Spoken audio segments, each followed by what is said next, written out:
నా కష్టాలు పగోళ్ళకు కూడా రావద్దండి. మీకు ఈ వీడియో చూపిద్దామని వింటర్లో ఎప్పుడో షూట్ చేశాను. ఇప్పుడు పోస్ట్ చేస్తున్నాను. ఇంతకీ ఏం కష్టాలు వచ్చాయనుకుంటున్నారు? దగ్గు, విపరీతమైన దగ్గు. దాంతో వాయిస్ ఓవర్ ఇవ్వలేను. ఇప్పటికీ కొంచెం సెట్ అయింది అనుకుంటున్నాను. ఇంతకంటే ఎక్కువ లేట్ చేస్తే మీరందరూ తిట్టుకుంటారని ఇంకా ఎలా ఉన్నా సరే అడ్జస్ట్ అయిపోతారు. మన వాళ్ళే కదా, మన సబ్స్క్రైబర్సే కదా అనుకొని పోస్ట్ చేసేస్తున్నాను. ఇప్పుడైతే ఇది ఏంటి అనుకుంటున్నారా? ఇవి బఠానీలు కదా. వింటర్లో చాలా కష్టపడి ఒక 5 కిలోలు ఒలిచానండి. మీకు మంచిగా వీటిని ఎలా స్టోర్ చేసుకోవాలో చూపిద్దామని వీడియో తీశాను. అంతలో నాకు దగ్గు పట్టుకుంది. సమ్మర్ వచ్చేసి సర్లే ఎన్నో అనుకుంటాం, అన్నీ అవుతాయా అనుకొని ఇప్పుడు మాత్రం ఈ వీడియో చూసేసేయండి.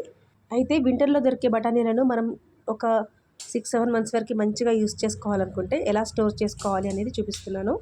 ముందైతే బఠానీలను చక్కగా ఒలిచేసుకొని బాగా మరుగుతున్న నీటిలో వేసి ఒక 2 నిమిషాలు మనం వాటిని బాయిల్ చేయాలి.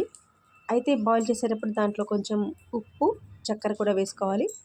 ఉప్పు ఎందుకు వేస్తారో మీకు అందరికీ తెలుసు. చక్కెర మాత్రం కలర్ని అలాగే రిటైన్ చేయడానికి వేసుకుంటారు, మంచి గ్రీన్ కలర్లో ఉండడానికి. ఆ తర్వాత కొన్ని పైన ఊరికే తేలుతూ ఉంటాయి, అవన్నీ తీసి పడేసేయాలన్నమాట. తేలిపోయేవన్నీ మంచివి కాదు, కింద మునిగి ఉన్నాయి మంచి బఠానీలు. అయితే అవి ఒక 2 మినిట్స్ వరకు బాయిల్ చేసిన తర్వాత ఐస్ వేసి ఉంచుకున్న చల్లటి నీళ్ళల్లో వెంటనే వాటిని మనము ట్రాన్స్ఫర్ చేయాలి. అలాగే ఉంచేస్తే ఇంకా కుక్ అయిపోయి మెత్తబడిపోతాయి. అందుకని వాటి కుకింగ్ ప్రాసెస్ ఆపేయడానికి మనం చల్లటి వాటర్ ఉన్న దాంట్లో ట్రాన్స్ఫర్ చేసేసుకొని ఆ తర్వాత వడగట్టుకొని చక్కగా ఫ్యాన్ కిందే మనము ఆరబెట్టుకోవాలన్నమాట. వాటి మీద ఉన్న చెమ్మంతా ఆరిపోయి పొడి పొడిగా అయ్యే వరకు ఆరబెట్టుకోవాలి. అయితే వీటిని 2 మినిట్స్ కంటే ఎక్కువ అసలు బాయిల్ చేయొద్దు. నేనైతే ఐస్ కోసము ఎవరు ఒక్కొక్క క్యూబ్స్ పెడతారని ఇలా ఒక గిన్నెలో నీళ్ళు పోసి ఫ్రిడ్జ్లో పెట్టేశాను. చక్కగా గిన్నె ఎలా ఉంటుందో అదే షేప్లో ఐస్ బయటకు వచ్చేసింది. కాసేపు మధ్యలో ఐస్తో కూడా ఆడుకున్నాను. ఆ తర్వాత బఠానీలను చక్కగా ఆరబెట్టేసి డ్రై అయిపోయిన తర్వాత తీసి చక్కగా జిప్లాక్ బ్యాగ్స్లో ఫిల్ చేసుకొని ఫ్రిడ్జ్లో పెట్టేసుకోవడమే.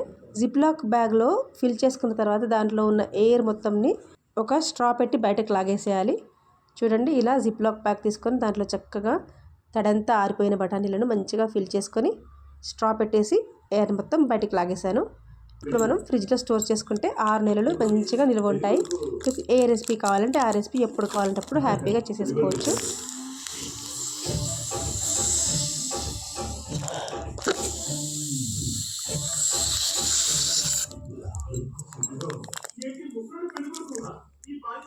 చూడండి, నేను ఎప్పుడు ఇలాగే చేస్తాను. నాకు తెలిసి మీలో కొంతమంది కూడా ఇలా చేస్తూ ఉంటారనుకుంటాను. కానీ తెలియని వారు ఉంటే నేర్చుకుంటారు కదా. మీకు అందరికీ ఈ వీడియో నచ్చినట్టయితే లైక్ చేసి షేర్ చేయండి. సబ్స్క్రైబ్ తప్పకుండా చేసుకోండి. వెరైటీ రెసిపీస్ చేయడానికి నాకైతే బఠానీలు రెడీ. మరి మీకు